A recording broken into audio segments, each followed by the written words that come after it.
By 11 o'clock, everything was altered. From Lyon on the 26th, the envoys dispatched to the Allies wrote, after conversations which we have had with the aides-de-camp of Prince Blucher, the decision arrived at which we are loath to repeat, was that one of the great difficulties would be the person of the emperor. They think that the powers will demand guarantees and precautions against his reappearance on the scene. They claim that their people are even demanding security from his undertakings. It is our duty to observe that we think that his escape before the conclusion of negotiations would be considered as an indication of bad faith on our part and could materially compromise the safety of France. We have further the hope that this matter can be concluded to the satisfaction of the emperor also, since they have made so few objections to his abode and that of his brothers in England, that they seem to prefer it to residence in America, upon which Fouché wrote to Decrès, after this morning's dispatches, the emperor cannot leave our shores without escort. He must await the escort in the roadstead. Consequently, yesterday's decree applies in the entire. And the letter to you this morning, canceling Article 5, is void.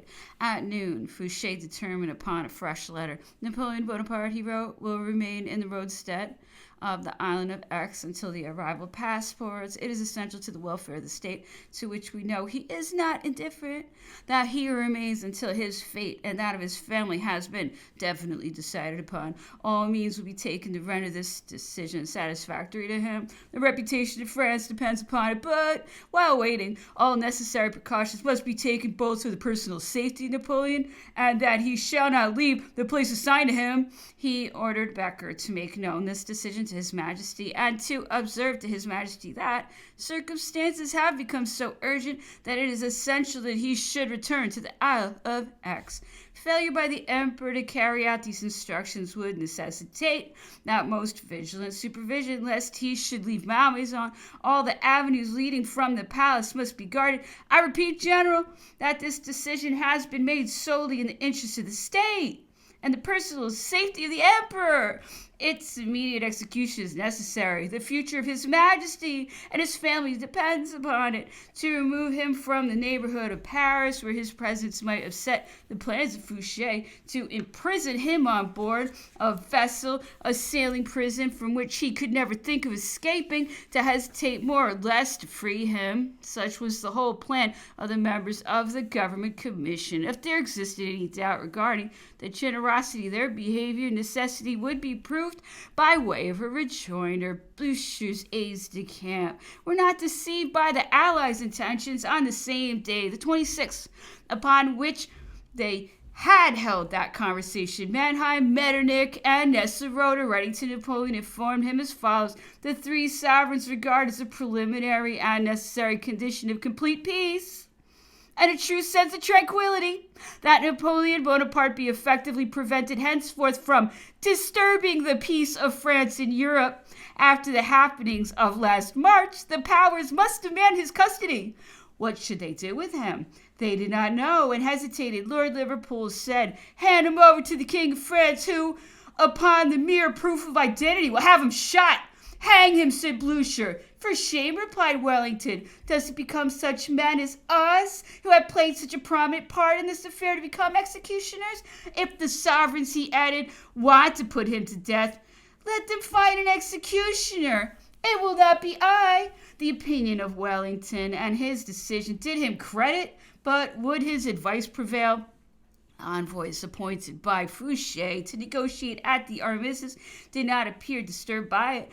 On the 29th, when they met Wellington at Autry-Saint-Denis, they told them that they had every reason to believe that Napoleon had left Paris, and in case this was not so, they proposed different alternatives: the seizure of him, the sending him to England, or the handing him over to the Emperor of Austria, to which the English general replied that if they had a sincere desire to dispose of him like that, they had far better send him either to himself or Wellington or Marshal Blucher. And so his fate was discussed, and even through these envoys agreed to hand him over. No one thought of stipulating that his life should be spared.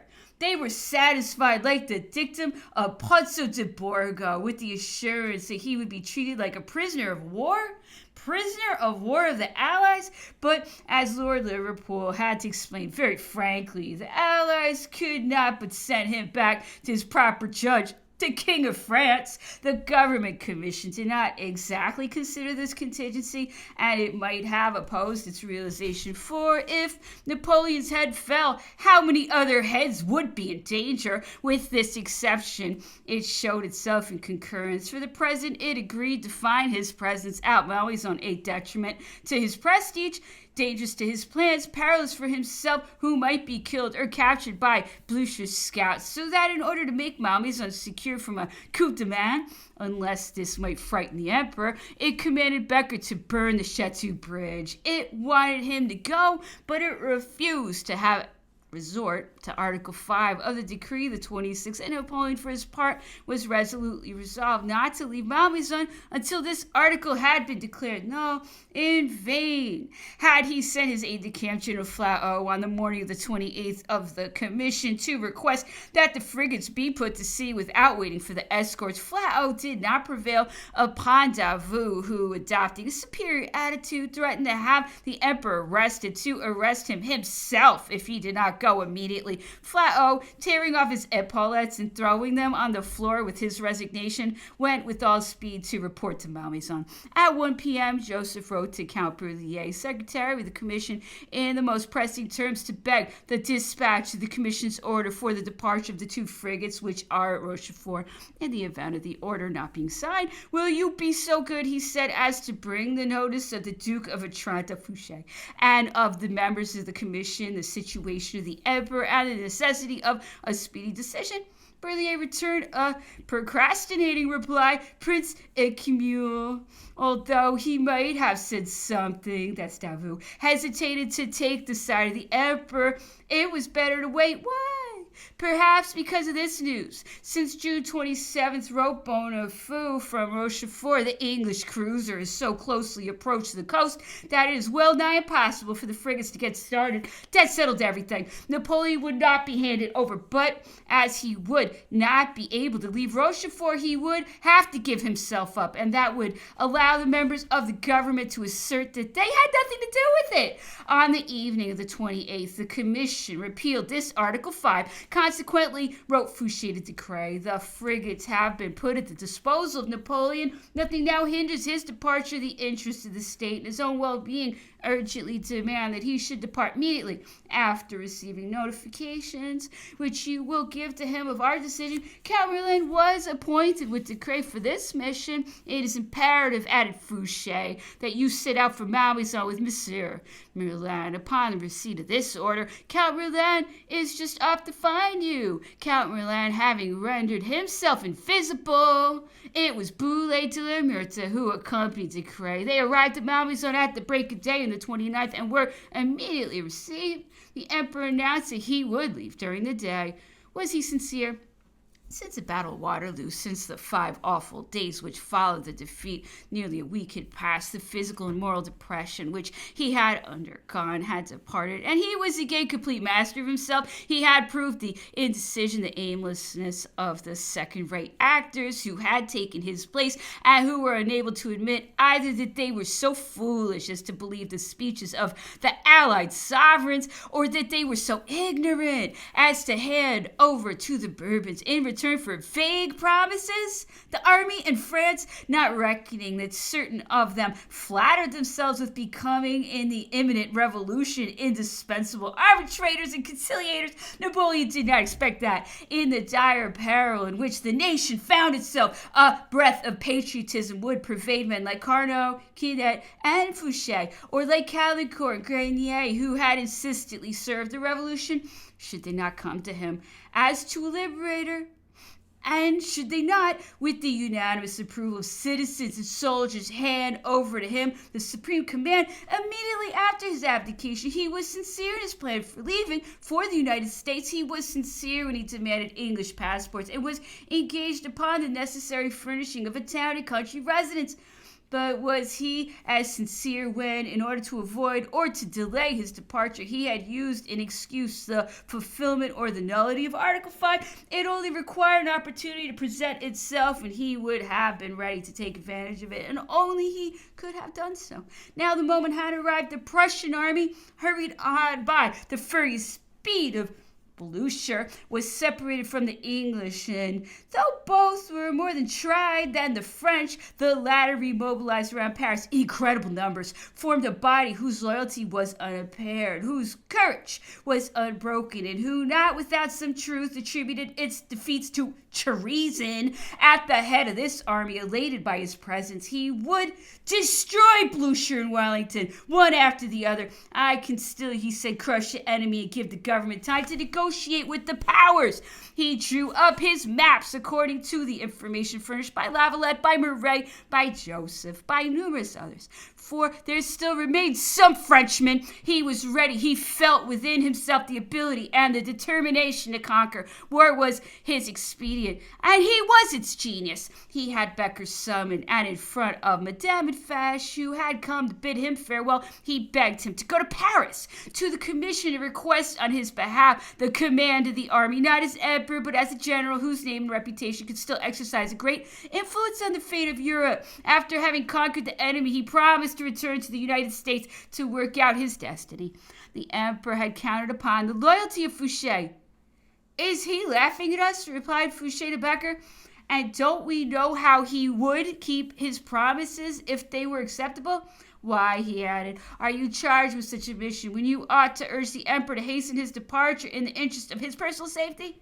Becker did not attempt any justification, which in any case would not have been listened to. He only begged a reply in writing. Fouché sent this reply to the Duke of Masson. He invited him to use his influence in persuading the emperor to leave without delay, considering that the Prussians were marching on Versailles and were going to take him prisoner. "Leave immediately," he said to Becker, "and transmit to the emperor the irrevocable decision taken by us not to alter in any way the drawing up of the decrees, the carrying out of which is in your hands."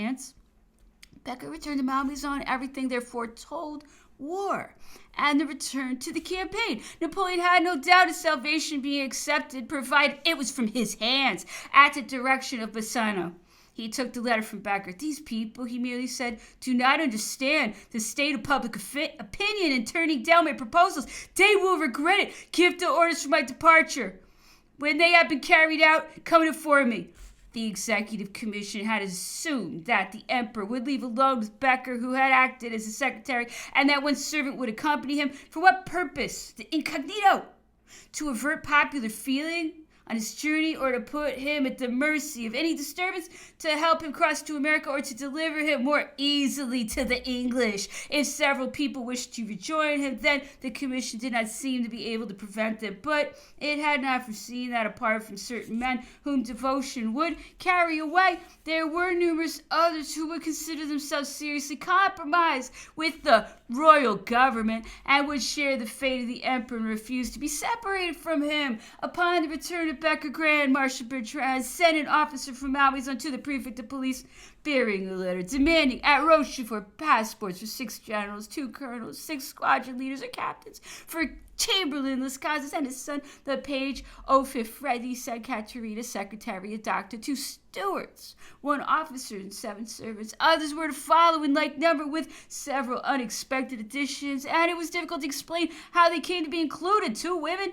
4 children, 4 officers, 2 civil servants, 19 domestic servants, besides the 10 who already possessed passports. Bertrand, much less businesslike in his duties than Duroc, and disposed to exaggerate everything, was scarcely satisfied with these 29 domestic servants, even adding to the necessary equipment upon the instruction of the huntsman Chauvin, 20 saddle horses, 40 18 horses, and 9 carriages. Further, for the officers of the retinue, 11 servants, 4 of whom were women.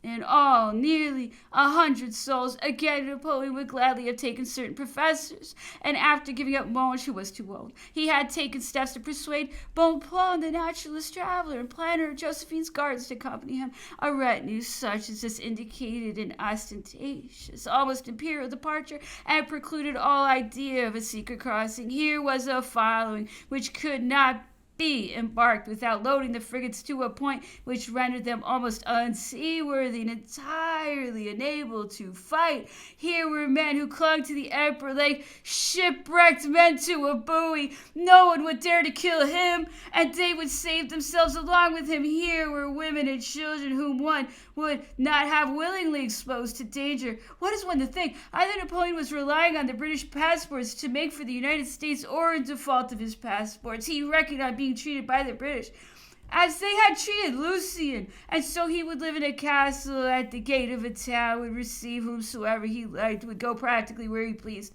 at least within a certain radius, would correspond with almost the same liberty, and in short, could he lead a more desirable existence? Let us compare his mode of action at this time with that of Joseph. Joseph demanded passports in Paris under assumed names. His suite, very limited one, consisted of a private secretary, a Spanish doctor, and an American interpreter. Joseph had made up his mind to cross the United States at any cost, free to disembark there as a private citizen, free to make the crossing, free to hazard the visit of British cruisers, and to steal away in disguise.